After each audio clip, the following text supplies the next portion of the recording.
La cultura es de todos. Ministerio de Cultura.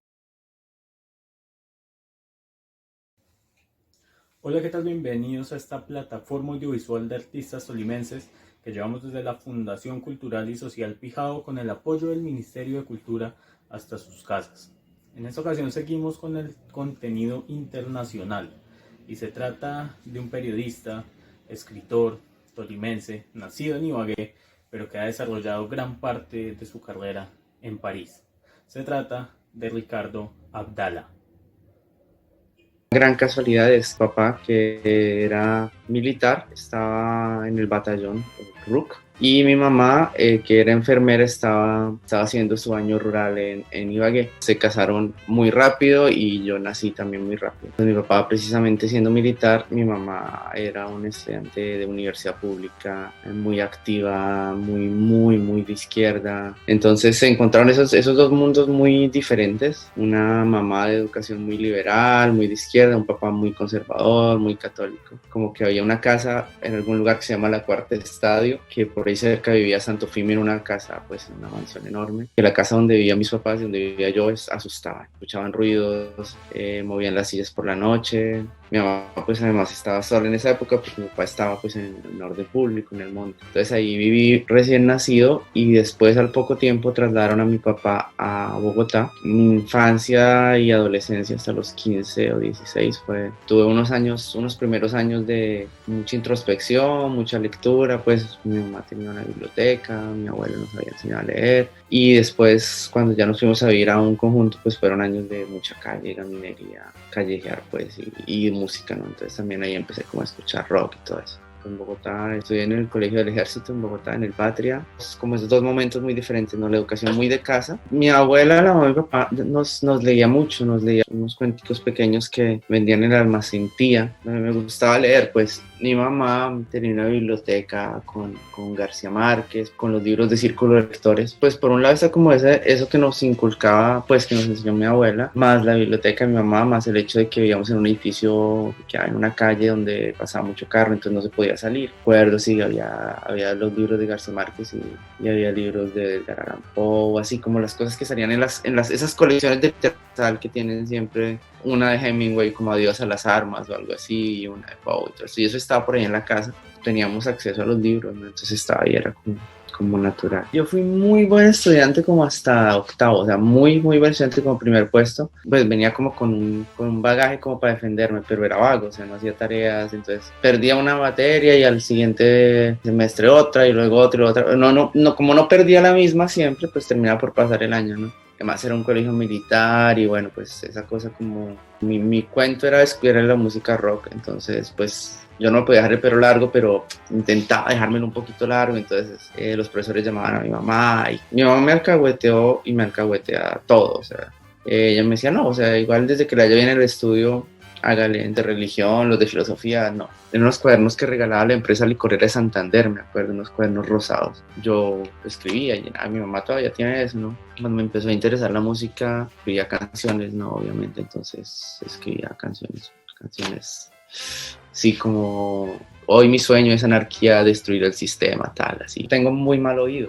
no le pegaba nada, pues en el colegio sabía tocar flauta. Sí, siempre ha sido, y todavía, o sea, yo todavía pues toco y todavía ensayo por aquí con una amiga, tocamos ahí de vez en cuando. Si me dan los acordes puedo tocar algo, pero pues mal, ¿no? Lo que yo quería era ser cantante o guitarrista y escribir canciones y, o sea, no me daba, no pude. Entonces, en parte yo por eso empecé a escribir, o sea, como dije, bueno, pues la música baila, pero pues la letra no me sale tan mal. En principio empecé a hacer en la UIS folletos con letras de canciones que podían ser leídos como poemas. Empecé a escribir porque cuando lo cantaba sonaba muy mal, entonces terminé leyéndolo y creo que empecé, es decir, claramente empecé por ahí. Cuando yo estaba en 10º y 11 en época de minitecas, el man que trabajaba en la miniteca tenía, o sea, era como un héroecito. Entonces a mí me gustaba pues como pillarme cómo eran los cables, las luces, tales. Y en el colegio pues teníamos un muy buen profesor de electrónica. Yo me fui convenciendo que iba a estudiar eso, digamos, por allá a los 13 yo decía, chévere ser estudiar ingeniería como para tener plata. Y ya cuando entré, yo dije, bueno, pues chévere estudiar. O sea, ya cuando había empezado, yo no, pues voy a terminar y después de pronto trabajo como ingeniero un tiempo y ahorro y luego sin que yo nunca me dijera, oiga, ¿qué es lo que estoy haciendo? O sea, fue como encadenando. Y pues ya al final, ya dije, no, pues ya terminar. O sea, ya vamos llegando al final. Yo ya más o menos tenía claro que no me iba a dedicar a eso, pero pues en la UIS también me fui metiendo con los periódicos, como empezando a tomar la escritura más en serio. Entonces, o sea, no hubo como un momento en que yo me dijera, no sé, o sea, como que este era el camino y ahí le fue haciendo y ahí me fui alejando también. Había un periódico estudiantil que se llamaba Protexto, muy político, pero muy abierto también. Entonces ahí empecé yo como a hacer toda la parte de literatura, con mis textos, pero también pues como a buscar cosas de otros y a traducir poemas de Jim Morrison y empecé a sacar eso. Entonces empecé como a trabajar con el periódico. Creo que mientras todavía estaba en la UIS empecé a escribir algunas cosas para el periódico de Santander que se llamaba Vanguardia Liberal. O sea, me fue ahí como metiendo. Pues también en la UIS, primero en el Instituto Municipal de Cultura se abrieron unos talleres y mi intención primera era escribirme un taller de cuentería, como porque yo decía, bueno, sí, definitivamente no fracasé como músico, pero pues tal vez podía decir las poesías como con gracia, como una manera un poco teatral. Y dije, bueno, chévere pasar. Y había una audición y, bueno, también me escribí al de guitarra, pero bueno, obviamente no pasé, al de cuentería no pasé, y había el de literatura, entonces vamos a escribir al taller de literatura. Y llegué al taller de literatura del profesor Hernando Motato y pues yo llegué como en actitud súper, si la literatura no destruye el mundo, no sirve, sí, cosa que no he dejado de pensar completamente, pero era un taller muy mezclado con gente de todas las edades. Yo era de los más chinos y había gente mayor muy leída en mi tesis. Entonces había como un montón de influencias de lectura, pero también de la manera de ver la escritura y había mucha reflexión. Entonces fue como un periodo de aprendizaje paralelo a la UIS, es decir, mucha gente de la UIS piensa que yo estudié idiomas, que era la carrera de literatura, así porque yo parchaba con la gente de idiomas, porque pues yo estaba como todo el tiempo metido con los de sociales, no más que con los de ingeniería. Entonces fue como paralelamente, pues yo aprendí en la UIS mucho, aprendí mucho en ese taller y ya había un poco un paso más allá de la escritura como lo que salga y hagámosle, ¿sí? Pues había lecturas, había talleres, había algunas publicaciones, entonces, y había gente que pues miraba lo que uno escribía y le decía, bueno, había más como una conciencia de ese oficio, ¿sí? Y la palabra oficio me parece súper problemática. En ese momento como que uno entiende que hay el escritor profesional, o sea, el que vive de escribir y escribe y va a ferias de libro y todo, ¿sí? Entonces en ese momento, claro, cuando pues Bucaramanga, cuando venía un escritor de Bogotá, era como, ¡wow! Viene un escritor de Bogotá, y era como la sensación. Y la gente de la UIS, de la UNAP también se movía mucho para traer escritores y pues cada vez que venía un escritor era como un gran momento, ¿no? Y claro, era chévere, era la posibilidad de ver, o sea, los manes que uno leía o las mujeres que uno leía, pues poderlas encontrar, hablar con ellos, con ellas. Pero también, claro, o sea, como digamos, una proyección o perversión de la idea de la estrella de rock que uno no pudo ser. Entonces, esta gente viene, salen a tomar, no sé qué, la gente lo rodea. El ciclo en el que yo estuve empezó en el 98. Fue un taller muy intergeneracional. En el 2000 se acabó, yo me fui para Estados Unidos un año y cuando volví el taller se había vuelto más universitario, era más de gente joven, pues de mi edad, pero que se había formado en el taller de antes. Entonces mucha gente lo logró, es decir, de ese taller salieron 20 o 30 libros publicados y mucha gente de la que estuvo ahí sigue ahorita como presente, escribiendo. Durante un tiempo pues yo como que tomé las riendas del taller y yo me fui de Bucara en el 2005, o sea que más o menos yo estuve en ese taller unos 7 años, primero como miembro y al final como director. Noche de Quema, un relato que yo escribí, creo que había una pasión que incluso aunque sea un relato que tiene técnicamente muchas fallas, tenía tantas ganas de escribir un cuento que creo que me quedó muy bien y que creo que es de las cosas que yo más quiero de lo que he escrito. Y con ese cuento le pegué a un concurso en Bucaramanga y pude sacar un libro. Pudo ser en el 99 o en el 98, o sea, en todo caso yo tenía unos 20 años y era enorme sacar un libro a los 20 años. Fue un libro sin editor, entonces pues fue un libro con muchos errores que hubiera podido ser mejor. Problema grande de los concursos literarios es que el libro sale tal como se envió, y puede ser bueno, pero hubiera podido ser mucho mejor. Pero de ahí salió un libro que se llama también Noche de Quema que quiero mucho, o sea que pues a mí me cuesta mucho trabajar las cosas que he escrito y las que escribí hace mucho tiempo también, pues porque me da pena, o sea, es decir, digo, no, hay cosas que no. Además, el premio era $1.000.000 y eso era una fortuna. Entonces, claro, es un libro que quiero mucho. Salió hace unos 20 años. Primero me siento muy viejo. Circuló mucho en Bucaramanga y en Santander y de pronto hasta un poco a nivel nacional y se leyó mucho y yo lo encontré después por ahí en partes que no me imaginaba. Tuvo muchos otros libros y no creo que ningún otro se movió tanto. Con una edición muy modesta, feíta, muy feíta pues, pero cometí muchos errores que seguí cometiendo después de muchas otras cosas que hice después y que publiqué después,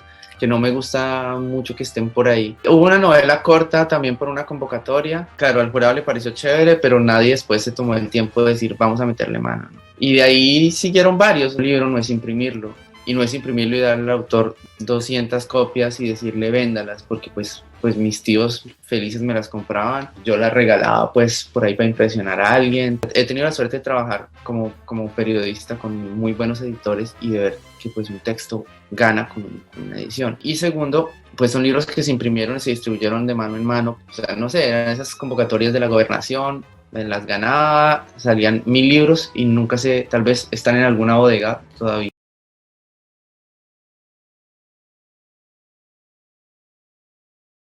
Esto es un trabajo hermoso, esto es un trabajo, mejor dicho, admirable, honorable, importantísimo, que literalmente trae a músicos, artistas y a personas que hablan, documentan y exploran sus propias reflexiones, ver a ilustres músicos, artistas de la época en un maravilloso espacio como este, creo que habría sido una inspiración. Entonces aprovechen esta propuesta tan hermosa y sean fan número 1 de Nuestra Cultura TV. La cultura es de todos. Ministerio de Cultura.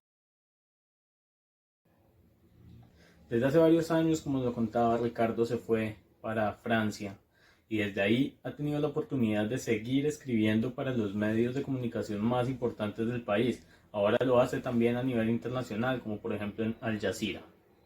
Muchos de los libros que publicamos con la gente del TED en ese momento se embolataron porque no había un trabajo de edición, de distribución y de promoción. Yo creo que ahora eso ha cambiado en Colombia porque hay nuevas y viejas editoriales independientes. En general, cuando se trata de editoriales ligadas a los departamentos o las ciudades, pues no. En 2003 termino la carrera en la UIS y empiezo a trabajar como profesor en la UIS y en un colegio que se llama el Instituto Caldas en Bucaramanga, donde me abren la puerta, o sea, una rectora excelente me dice, yo quiero que estos chinos lean, haga lo que quiera, con tal que lean.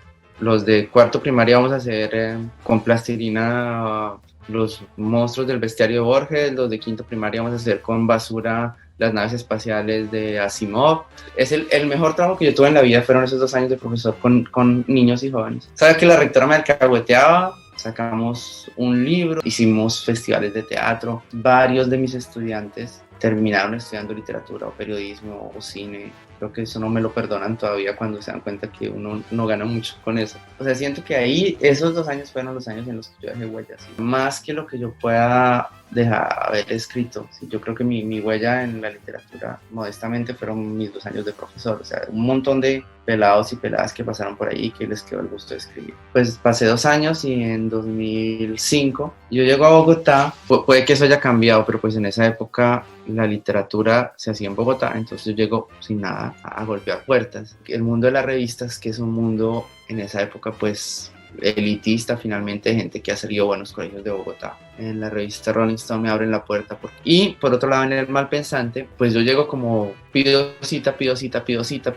y finalmente dicen, bueno, venga a ver qué es lo que quiere. Y llego y me encuentro con Mario Hursich y Camilo Jiménez. Y los tipos me reciben con mucho cariño. Me dicen, pues es que usted, chévere, porque usted mandó una cosa y la primera cosa que mandó la leímos. Y yo, no, yo les he mandado hace 5 años que les mando cosas desde que salió la revista. En ese momento había muerto el Papa y yo había hecho una columna un poco chistosa sobre la muerte del Papa. A los manes les gustó, me recibieron y me dicen, no, pues usted tiene que irse para Bogotá. O sea, realmente yo era un pelado, pues, mal vestido, andrajoso, provinciano, y me abrieron la puerta. Y Mario Hursich me dice, bueno, para que usted arranque en Bogotá, estamos haciendo un proyecto de biografías con Editorial Panamericana. Pagan más o menos bien y yo creo que usted puede hacer una biografía. ¿Usted quién quiere hacer? Yo no pude ser guitarrista, usted tocar Nirvana, pues yo puedo hacer una biografía de Kurt Cobain. Me dice, listo, hágala. Eso le da una plática que es un plante para empezar en Bogotá, y el man ciegamente me confía ese proyecto. Y es un proyecto súper chévere, pues, porque en esa época, no, 2004 yo creo, pues internet estaba mucho menos desarrollado. Todavía hay que hacer como un trabajo para escribir como una biografía, de pedir a una revista por mail que le envíe un artículo de hace tantos años, porque uno estoy diciendo algo desde Colombia, pero pues era como súper complicado. La mayoría de la información no estaba en línea, es decir, le mandaban artículos escaneados. Entonces me puse en contacto con muchas revistas, yo echaba cuento que yo trabajaba con Rolling Stone, entonces me mandaban artículos escaneados y así empecé pues como a tener una muy buena documentación para escribir ese libro. Y salió, y finalmente, bueno, había podido hacer otro par de cosas en Bogotá, y esa plata fue la de los pasajes para venir a Francia. Cuando yo me fui para Estados Unidos fue porque la hermana de mi novia se quería ir a esas cosas de trabajar, como pues trabajar para aprender inglés, pues me convenció. En 2001 a Estados Unidos trabajé, fue chévere, pero en esa época conseguir libros en inglés era jodidísimo, era carísimo. Conseguir libros de segunda en Estados Unidos por nada. O sea, yo me hice una caja, una biblioteca en inglés enorme con lecciones súper bonitas. Fuera de eso, en la biblioteca del pueblo donde yo vivía sacaban libros, y yo recogía todo, cosas o sea, unas sesiones súper bonitas de Shakespeare, de Edgar Poe, de Kerouac. Bueno, entonces ahí, ese fue como el viaje a Estados Unidos. Yo no creo que yo me hubiera quedado en Estados Unidos, porque el ritmo de trabajo allá es o sea, no tiene una vida. Me devolví, terminé la carrera, empecé a trabajar de profesor, había una posibilidad de trabajar con Ecopetrol, y yo me dije, bueno, pues al fin y al cabo tengo un diploma de ingeniero, puedo trabajar con Ecopetrol un tiempo y después ahorro y me voy a estudiar literatura a Francia.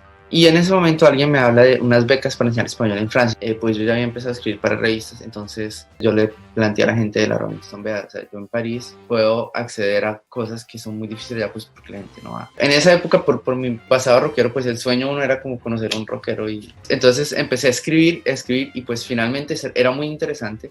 Y entonces mal pensante también decían, bueno, igual, o sea, hay unos escritores franceses que pues nunca van a ir acá, además hay que entrevistarlos en francés. Entonces pude entrevistar a Penac, por ejemplo. Estaba yo trabajando, era como el man que estaba en Francia para todos los medios colombianos. En ese momento se me acabó aquí la beca, me volví para Colombia, entonces ahí empecé como a plantearle a todos los medios, bueno, ustedes necesitan un corresponsal, yo me voy para allá, y pues todos como que me alcahuetearon, pues hacerme como unas cartas explicando a la embajada, tal, y finalmente tardaron un año en darme la visa, y me volví un año después otra vez acá. Y en ese momento pues estaba el caso de Ingrid Betancourt, que obviamente Ingrid Betancourt acaba de ser liberada, entonces había mucho interés de las relaciones diplomáticas entre Francia y Colombia, y eso pues permitió que yo empezara a trabajar con El Espectador, y empecé pues a proponerles muchas cosas, ¿no? Como hay una mirada un poco ingenua y un poco incómoda, o sea, mira, lo que pasa en París es noticia, yo no estoy de acuerdo con eso. Igual pasan cosas en Italia, en Alemania, en Namibia, en Zimbabue. Yo no estoy de acuerdo, pero pues resulta que yo estaba acá, y pues finalmente me sirve, porque pues allá había trabajo. Entonces empecé a dedicarme mucho a la escritura de textos de periodismo sobre Francia, y luego un poco sobre Europa al mismo tiempo. Pues París ha perdido mucho ese rol de capital, o sea, y la literatura ha explotado y es mejor. Es decir, ahora cada vez tenemos más voces, otras voces, voces puertorriqueñas, voces guatemaltecas, voces africanas. Hice muchas historias, o sea, tuve la oportunidad de hacer muchas historias de escritores. Una que quiero mucho fue con el parche de Cortázar, cuando en un aniversario de Cortázar, él tenía un parche de amigos argentinos. Uno había muerto, Cortázar había muerto, quedaban dos vivos, y fue muy chévere ir a encontrarlos y ver cantidad de archivos de Cortázar con ellos y escuchar anécdotas. Cuando Modiano ganó el premio Nobel, yo vivía muy cerca de su editorial, pues que es Gallimard, como la gran editorial francesa. Pues cuando cayó el resultado, yo cogí la cicla y llegué, pues nadie se lo esperaba, y ni siquiera Gallimard. Y un señor me dijo, pues que, ¿cómo es esto? Sí, porque yo decía, bueno, ¿dónde está ese man? Y el man me dice, pues la verdad es que estamos tratando de llamarlo porque no sabemos dónde está, él no tiene celular, o sea, fue hace unos años cuando no tomamos el celular. Estamos buscándolo, y me dice, no, pues si quieres siga, que estamos instalando una sala para los periodistas. El man que me abrió la puerta era el director de la editorial, Gallimard. Yo no lo conocía, un señor así, pues como cachetoncito y todo. Me dijo, no, pues sigue y se sienta, tal, y me habló un poquito de él, y después cuando llegaron, o sea, 10 minutos después llegaron todos los periodistas y empezaron a entrevistarlo. Yo, este man es el editor de Modiano, y finalmente, pues bueno, encuentran a Modiano y entra, y el día que había recibido el premio Nobel, y que el man estaba más perdido que carajo, porque fue de los premios Nobel completamente inesperado. Yo pude durante 10 años vivir de escribir en París, donde es que París es una ciudad súper cara. Y bueno, y haciendo cosas varias, o sea, también dictando cursos de español o entregando llaves para el Airbnb, o sea, bueno. Al final de decir que digamos que después de unos comienzos bien, o sea, unos comienzos complicados, ¿sí? Como una regresión para las publicaciones en papel. Y claramente pues la gente se volcó a internet. Trabajé con El Espectador, trabajo todavía con ellos ocasionalmente, pero pues en un momento yo hacía a veces 4 artículos en un mes y después eran 2 y después era 1 y ese malpensante proponía algo y después decían no, lo que le pagamos la vez pasada ya no se va a poder. El Gato Pardo y Soho pagaban muy bien, pagaban correctamente en un momento y tenían como los medios. Por mi trabajo también, ese es un capítulo grande, he tenido que cubrir muchas historias de inmigración. Empecé como a trabajar filmando campamentos de migrantes y manifestaciones. Un día, durante la evacuación de un campamento de migrantes, pues hubo una escena donde un policía trata muy mal a una señora. Por la noche, cuando llegaba, después de no haber dormido, pues vi que había una evacuación, me metí al campamento y a mí me ayuda que pues no parezco un periodista noruego ni alemán. Resultó teniendo un gran impacto, o sea, yo lo puse en Facebook, me fui a dormir y cuando me desperté 3 o 4 horas después, me había llamado todo el mundo. Entonces me habían llamado de Estados Unidos, de Alemania, todo el que el video, y me habían llamado también de Al Jazeera. Bueno, o sea, el video se vendió muy bien. Yo decía, uy, no, si cada día hago un video así, voy a poder comprar un yate. Y al poco tiempo, Al Jazeera estaba buscando a alguien para que les ayudara a filmar una historia sobre el burkini, pues el vestido de baño. Y pues empecé a trabajar, ya me llamaron y bueno, la historia del burkini no se hizo. Poco después hubo la expulsión del más grande campamento de migrantes de Francia, que se llamaba la Selva de Calais. Entonces hace 5 años empecé a trabajar con ellos y con el tiempo digamos que se fue convirtiendo un poco en la ocupación principal. O sea, si yo sigo escribiendo, haciendo artículos, pero pues con Al Jazeera digamos es un trabajo pues muy muy exigente y pues yo sigo siendo freelance, pero trabajo mucho con ellos. Hay cosas chéveres que he hecho y pues que o sea, tal vez hubieran podido ser mejor terminadas, pero en particular ese libro El Desierto pues es igual un libro que yo creé mucho porque después fue el tercero que publiqué, pero el segundo que escribí. No sé si son o sea, dos partes de un solo libro o cómo definirlo. O sea, yo volví a Ibagué por ahí a los 10 años por un puente y nunca más volví. Hay un montón de cosas pues que han hecho que yo sea ibaguereño a través de esa transmisión y es bien curioso. Yo ya he vivido aquí en París más de lo que viví en Bucaramanga. Creo que he vivido lo mismo que viví en Bogotá. Es decir, finalmente yo ya llevo aquí más tiempo del que viví en cualquier ciudad de Colombia. ¿Sí? Es que es raro porque cuando yo escribí Noche de Quema o El Desierto, yo escribía, trabajaba, o sea, estaba escribiendo 5 cuentos al tiempo y me salían y de los 5 había 2 decentes. Y yo he seguido escribiendo, o sea, sigo escribiendo cartas, mucho. Y enviando cartas en papel. Y yo creo que, o sea, muchas de las cosas escritas mías, o sea, no sé si los cuentos después de Noche de Quema y El Desierto valgan mucho la pena, pero yo creo que en las cartas hay una manera de escribir, pues como finalmente uno no es escritor sino persona, sale mejor. Escribí durante el confinamiento un blog en El Espectador, que era como, o sea, como decía, yo tengo que escribir una entrada cada día, y lo hice. En ese blog hay un montón de reflexiones sobre el mundo, sobre la paternidad, o sea, como finalmente fue cuando yo me dije, es cierto, soy papá. Y para mí el escritor es la fiebre de escribir. Y eso es lo que yo quisiera volver a encontrar y es lo que trato de volver a encontrar. O sea, es decir, bueno, me importa un carajo el mundo, tengo que escribir. Terminé hace un año un borrador de una novela. Creo que hay cosas, creo que falta. Quisiera reencontrar eso, ¿no? Y el periodismo escrito a mí me llenaba mucho, pero también es necesario verlo publicado. Tuve gente que me ayudó, que me abrió las puertas. Pues puede que uno abandone por el camino y algunas de las personas del taller abandonaron y se dedicaron a otra cosa, sin dejar de ser lectores y escribir, se dedicaron a otra cosa, pero creo que también le agradecen mucho a lo que pudieron escribir y leer, así después, digamos, en la vida se hayan dedicado a otra cosa, ¿no? Porque la gente en Francia es muy racional y muy cartesiana, entonces Borges en sus historias da la explicación de lo absurdo, es decir, esto pasa, pero es que hay un libro tal en tal biblioteca que lo explica tal, mientras que Cortázar no, o sea, en Cortázar la gente vomita conejos porque vomita conejos, mientras que Borges explicaría por qué.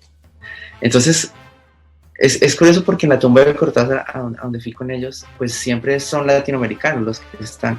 Entonces hicimos un recorrido bonito, estuvimos allá. Sigan conectados con esta plataforma audiovisual de artistas tolimenses de la Fundación Cultural y Social Pijao con el apoyo del Ministerio de Cultura.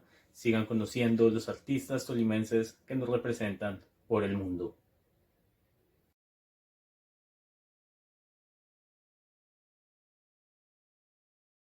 La cultura es de todos. Ministerio de Cultura.